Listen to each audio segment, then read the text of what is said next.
The episode begins with Bedlam in Red Keep. The hunt for young Jaehaerys killers are on, and the King's Guard and other men-at-arms are rousing the servants in the castle for interrogation and inspection, in a very harsh manner, of course. Aegon is raging at the foul murder of his son, taking a crowbar to his father's replica of old Valyria in miniature. A son destroying what little is left of his father's legacy. A father who never believed in him. The Kingsguard seek to calm him down to no avail. But Aemond, ever the cold and calculating one in the midst of the storm, is able to find clues about his nephew's killers. Alicent is grieving at her grandson's murder and the trauma her daughter has experienced, believing it is the result of her own sins. Otto attempts to comfort her as only a father can, telling her the one behind his great-grandson's murder will face justice, but Alicent remains convinced her sins have brought this calamity upon her family. Aegon continues to rage, but is interrupted by Larys, who steps in with the fortuitous news that they have apprehended one of the killers, who still had the child's head in a sack. Aegon wants to inflict wrack and ruin upon him immediately, but Otto convinces him that Jaehaerys' death should not be in vain, instead choosing that his funeral procession with public display of Alicent and Helaena grief at the injustice be used to unite the realm against Rhaenyra. Aegon is resistant to such a display, but eventually concedes to Otto's designs. Alicent tells an extremely reluctant Helaena that it is their duty to put on this front for the commoners, to which Helaena accedes. The procession is, of course, a solemn affair, being used by the royal messengers to proclaim Rhaenyra's guilt in the death of the young prince. Helaena is visibly disturbed by the crowds and noise, to add to her already considerable grief, and Alicent only barely succeeds in preventing her from losing her wits in public. The guard hired by Daemon gives up all the info rather quickly to Larys, but that doesn't stop a vengeful Aegon from bashing his head in with a mace. Rhaenyra is told by her council that ravens carry word throughout the realm that she is responsible for the murder of the young prince, to which she reacts with incredulous outrage. Her council tell her it looks bad, but she demands ravens be sent out to deny the Green's accusations. But some of her own council believes her responsible, an order given in her moments of grief for her own son. Rhaenyra is furious, but has enough presence of mind to turn her focus to Daemon, noticing an abnormal silence on his part. A private meeting between Rhaenyra and Daemon leads to a confrontation years in the making. Daemon asserts that made it clear to his hired knives that Daemon was to be the target, but when Rhaenyra presses him on the matter, it's clear that he gave more than enough incentive that someone had to die for Luke's death. Rhaenyra is enraged that he took this action unilaterally, weakening her legitimacy in the eyes of their allies. She says that her father never trusted, and neither can she, since he seems to still resent being passed over as heir for her, and seems to spread chaos as his vengeance on the world for this slight. Daemon says her father was a fool who feared being in Daemon's shadow and shirked from being the truly strong leader he could have been. And before he departs, Daemon says the child's death was a mistake on the part of his henchmen. Rhaenyra then gives Baela and her dragon Moondancer the task of watching King's Landing, while Daemon sets off for Harrenhal on Caraxes.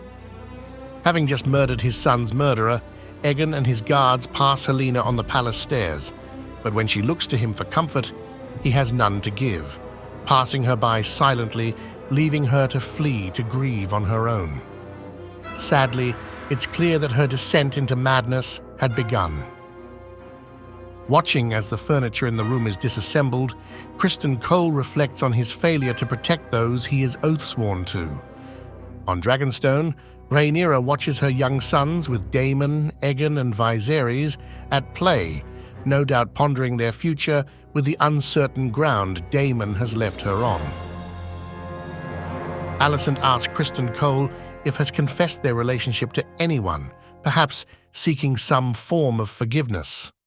But the Lord Commander says there is no forgiveness for what he's done, leading Alicent to take a bath in a futile attempt to wash away her own sins. Feeling frustrated by his failure, Cole interrupts Sir Eric at breakfast, upbraiding him on his dirty cloak hem and questioning his loyalty in the wake of the Kingsguard's failures. When Eric asks where he was, Cole gets defensive, but says that Eric's twin brother's betrayal and Jaehaerys' murder on his watch has left a cloud over Eric. He says the only way to remove it is to undertake a mission to Dragonstone to kill Rhaenyra, telling Eric it's the only way after he protests. Eric leaves, his heart heavy. Baela is practicing with a crossbow when Jace comes and they grow closer, talking of her father's. Baela admits to sometimes hating hers, but Jace has fond memories of Laenor and furthermore admits missing his younger brother Luke. Aemon drowns his sorrows with a professional in a house of pleasure, confiding her that Daemon sent those assassins for him because his uncle fears him. He admits to regretting Luke's death, but recalls how they used to tease him for not bonding with a dragon. The lady he is with reminds him that princes losing their temper could mean the death of thousands of small folk just like her. Aemond considers her words. Hugh the Hammer checks in on his wife and their daughter, who is suffering some kind of sickness. The wife tells him that the cost of food has gone up, and when Hugh says the king has promised him payment for his labors, his wife asks when. His silence prompts her to tell him she's afraid for their future. A reunion between the shipmaster Alan and his shipwright brother Adam leaves us with many unanswered questions, as Adam believes Corlys owes him a favor for saving his life, but Alan seems to want no part of it. There is an intimate moment with Corlys and Rhaenys, where they discuss the Daemon going to Harrenhal when they need his leadership at Dragonstone the most. Rhaenys says Daemon has always wished to be his own master, something she can understand since she too was passed over for the throne, but says she will not let Rhaenyra falter in her cause. Rhaenyra confronts Mysaria over selling information to the High Towers, but the spy mistress says she was merely doing what she had to survive, like she has done all her life since coming to Westeros. But she laments she was a mere minor player. Rhaenyra says her spy network is a threat, yet Mysaria says that Daemon promised her freedom for her aid in the previous episode, but Rhaenyra decides to keep her under wraps for now, as she may be useful in the future. Adam of Hull sees a dragon in flight over the beach, and one cannot hope but wonder what this portends for his future. Aegon has ordered all the rat-catchers in the city hanged, since the one that helped kill his son could not be identified. Their widows weep and wail at the loss of their loved ones. Otto is furious, wondering how Aegon could be so foolish as to murder innocent men without cause.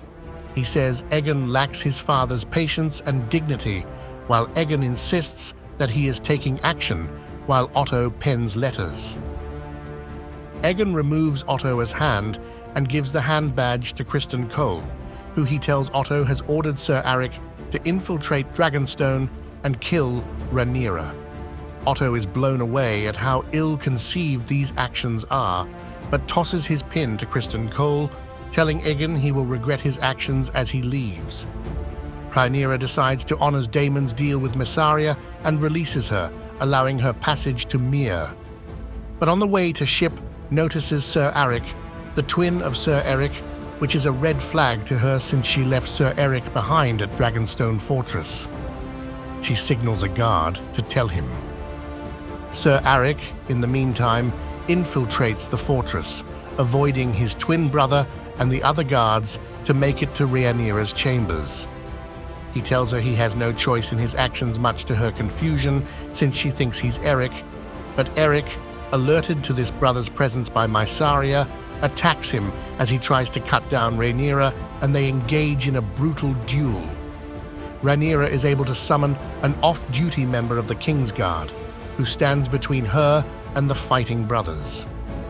Eric manages to kill his brother in the struggle, followed shortly by himself as he begs Rhaenyra's forgiveness. So both brothers come to a tragic end. Alicent takes counsel with Otto, both of them upset at Aegon's foolishness, though Alicent yet maintains that Criston can be steered to wiser counsels. Otto says Criston Cole is now Hand, and that he will not stay in King's Landing and will return to Old Town to give wise counsel to Prince Darren. Alicent tries to defend Criston Cole's loyalty, but Otto declares they both know he is a warmongering fool. Alicent asks him to go to the Tyrells at Highgarden instead, somehow knowing that they have begun to waver. This statement by her is kind of strange, but we won't dwell on it. Alicent tries to confide her affair with Criston with her father, but he doesn't even want to hear it. Alicent goes to talk to Aegon, who she finds weeping despite all his earlier shows of strength, but she can't find it in herself to bring him comfort. Instead, she returns to her quarters, finding Criston Cole there, and after a slapping and pushing him, yields to her passion, and they wind up in each other's arms once again.